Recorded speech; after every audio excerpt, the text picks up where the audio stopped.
Shabbat Shalom. Good morning, everyone. I am Rabbi Jenny Greenspan for Congregation Beth-El for our weekly Shabbat morning Torah Talk.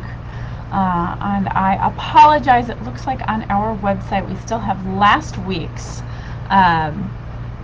PDF of the Torah portion. So rather than Kitavo, which is what we will be learning today, it looks like last week's Kitetse is still up. So I hope you'll just follow along with me. If you want to follow along and have access to a different Torah text, either virtual, digital, or physical, I will tell you which verse to go to when we are ready for it.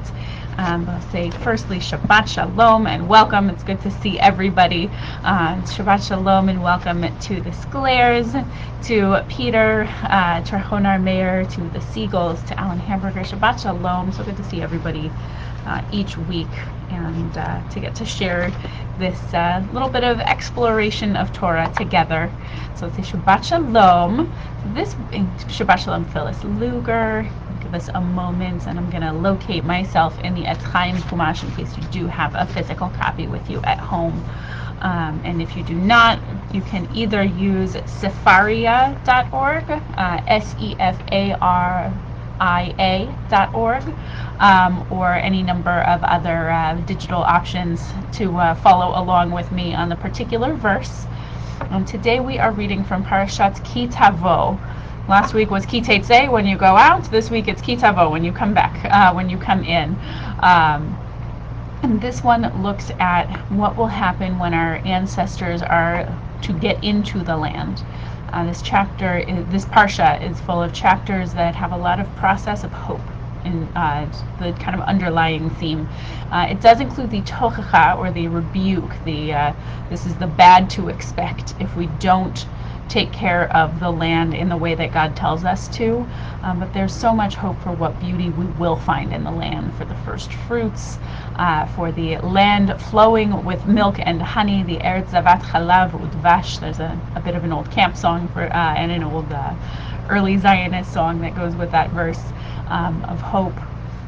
And I want to focus on one in particular tucked into into chapter 26. This chapter is describing the process of bringing the first fruits to the temple, of what will happen once the Israelites have been settled in the land long enough that they can grow crops and are ready to bring the first fruits of their labors to the temple as an offering, which is already a very interesting and meaningful thing to think about, that when we spend our time and our energy developing work that we cannot just claim it as our own, we must bring at least some of those first fruits back to God, back to the source of our ability to do the work that will have created them. So we'll be in that section of the Torah when I give you the verse that we're going to look at. And I'll say Shabbat Shalom and welcome also to Jim Hammonds and to Jody Zucker. So good that everybody joins each week. So you're going to go to Deuteronomy chapter 26, verse 11. If you do have a physical copy of the Etz Chaim Chumash in front of you, it is on page 1142, 1142. If you are using a different Chumash, you just go to Deuteronomy chapter 26, verse 11. Again, there are online Chumash options as well. Sefaria.org is one of my favorites and will bear the same translation as the Etz Chaim Chumash. Chabad.org also will offer, though they'll use a different translation than I will be working from. So I would suggest, if you want to use a digital, follow on Sefaria or just listen with me. So we're just going to look on a deep dive on just one verse today. Deuteronomy chapter 26, verse 11. V'samachta v'chol tov asher natan lecha Adonai Elohecha ulebetecha ata v'halevi v'hager asher v'kirvecha. And you shall enjoy together with the Levite and the stranger in your midst all of the bounty that Adonai your God has bestowed upon you and your household. If I were to translate more literally, you will find joy. You will be happy with everything that is good that God, Adonai your God, has given to you and to your household. You with the Levite and with the stranger who lives amongst you.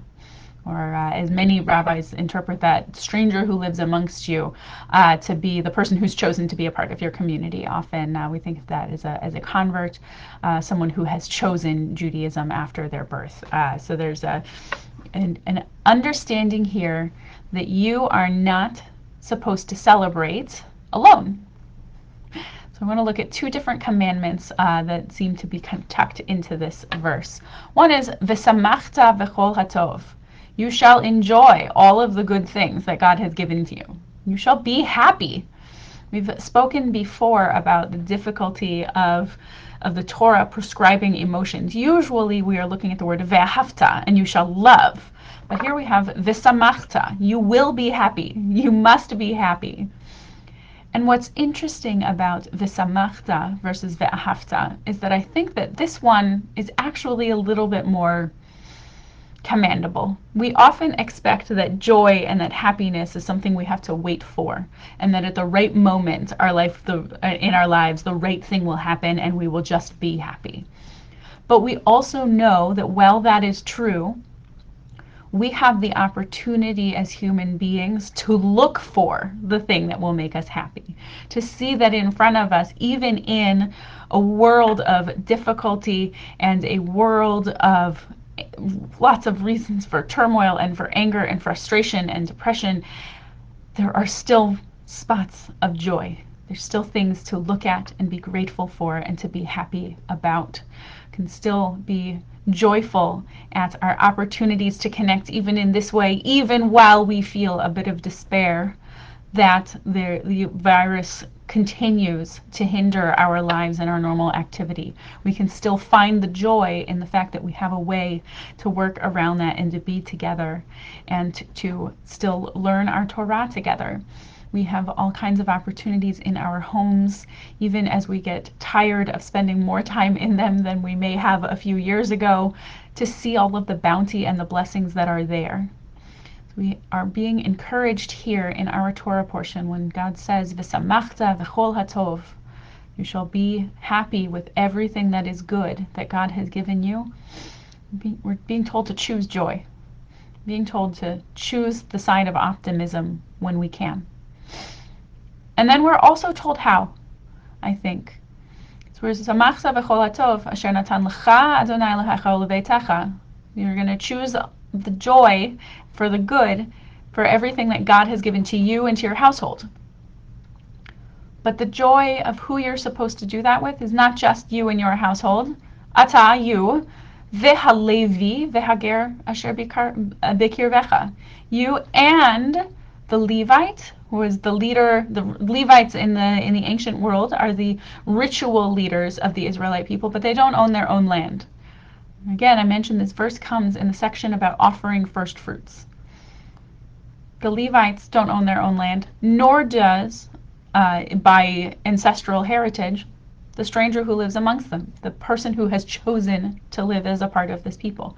Neither the Levite nor the stranger who chooses to be there have an ancestral claim to any of the land and to have been able to build their first fruits in the same way that the other 11 tribes would have.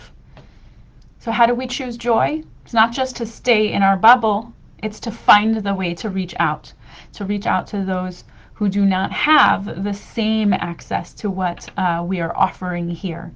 Here they're talking about first fruits, but it is not just the first fruits. In all kinds of life, our modes of life, we have opportunities for joy that not everybody else has, and they have opportunities for joy. The Levites are the ones serving the community. They're the ones taking the offering from me to offer it to God. They are the go-between. They have the opportunity for joy, to see the joy that it comes from me, and I have the opportunity to share the joy with them.